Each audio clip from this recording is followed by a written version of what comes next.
নমস্কার দর্শক বন্ধুরা, আজ আমি নিরামিষ কুমড়ো আলুর তরকারি বানাবো, যেটা রুটি, লুচি বা ভাতের সঙ্গে খেতে কিন্তু খুবই সুন্দর লাগে। তরকারিটা বানানোর জন্য আমি কুমড়ো কেটে নিয়েছি। কুমড়োর সবুজ অংশ আমি একটু রেখে দিয়েছি, এতে করে তরকারিটা হওয়ার পর দেখতে খুব সুন্দর লাগে। কেটে নিয়েছি ডুমো করে আলু। এবারে তরকারিটা বানানোর জন্য কড়াইতে দিয়ে দিয়েছি পরিমাণ মতো সর্ষের তেল, একটা শুকনো লঙ্কা ও দুটো তেজপাতা। দিয়ে দিচ্ছি 5 ফোড়ন, দিয়ে দিচ্ছি গোটা জিরে আমি দিয়ে দিচ্ছি। 5 ফোড়ন ও গোটা জিরে থেকে সুন্দর গন্ধ বেরিয়ে এলে এরপর আমি অ্যাড করব হিং অ্যাড করলে তরকারিটা খেতে খুবই সুন্দর হয়। যেহেতু নিরামিষ তরকারি, হিং অ্যাড করলে তরকারি খুব সুন্দর হয়। এরপর আমি দিয়ে দিচ্ছি তেলের ওপর কেটে রাখা আলুকে আমি মিনিট 2 সময় ধরে হালকা করে মিডিয়াম ফ্লেমে ভেজে নিচ্ছি। আলু হালকা করে আমার ভাজা হয়ে গেলে আমি এর উপর দিয়ে দেব কেটে রাখা কুমড়ো। আলু বেশি ভাজার দরকার নেই, হালকা করে ভাজলেই হবে। দিয়ে দিচ্ছি কেটে রাখা কুমড়োকেও হালকা করে আমি মিডিয়াম ফ্লেমে ভেজে নিচ্ছি। দেখুন কুমড়োর ওপর ফোড়নের একটা সুন্দর কোটিং হয়ে এসছে। এই পর্যায়ে আমি দিয়ে দিচ্ছি পরিমাণ মতো লবণ, দিয়ে দিচ্ছি পরিমাণ মতো হলুদ।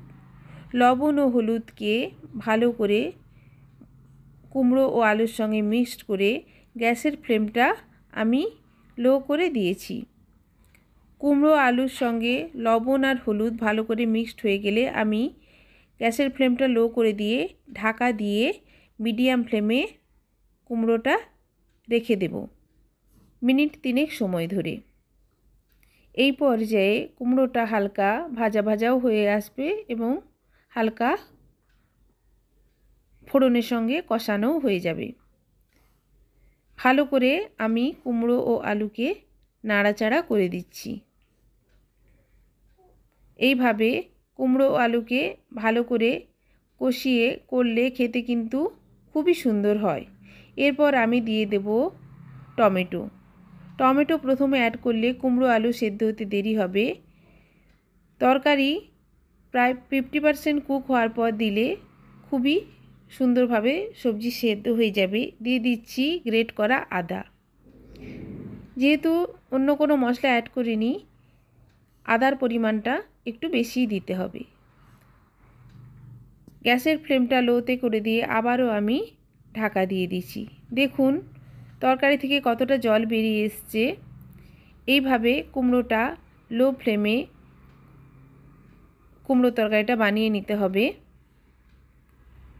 দেখুন টমেটো অনেকটা গলে এসছে, যেহেতু লবণ অ্যাড করা আছে তরকারিতে।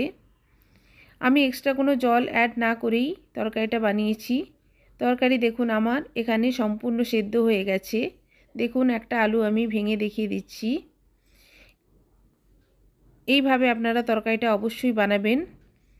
যেহেতু কুমড়ো তরকারি একটু মিষ্টি ভাব এলে খেতে খুবই সুন্দর লাগে। দিয়ে দিচ্ছি পরিমাণ মতো চিনি, ওপর থেকে ছড়িয়ে দিচ্ছি ধনেপাতা। আপনারা অবশ্যই রেসিপিটা ট্রাই করবেন। কুমড়োর তরকারি আমার রেডি। রেসিপিটা ভালো লাগলে অবশ্যই আমার চ্যানেলকে লাইক, কমেন্ট অ্যান্ড সাবস্ক্রাইব করবেন। দেখুন তরকারিটা দেখতে কতটা সুন্দর হয়েছে, খেতেও কিন্তু অপূর্ব স্বাদের হয়েছে। বাড়িতে অবশ্যই রেসিপিটা ট্রাই করবেন এবং কমেন্ট করে জানাবেন কেমন হলো। নমস্কার।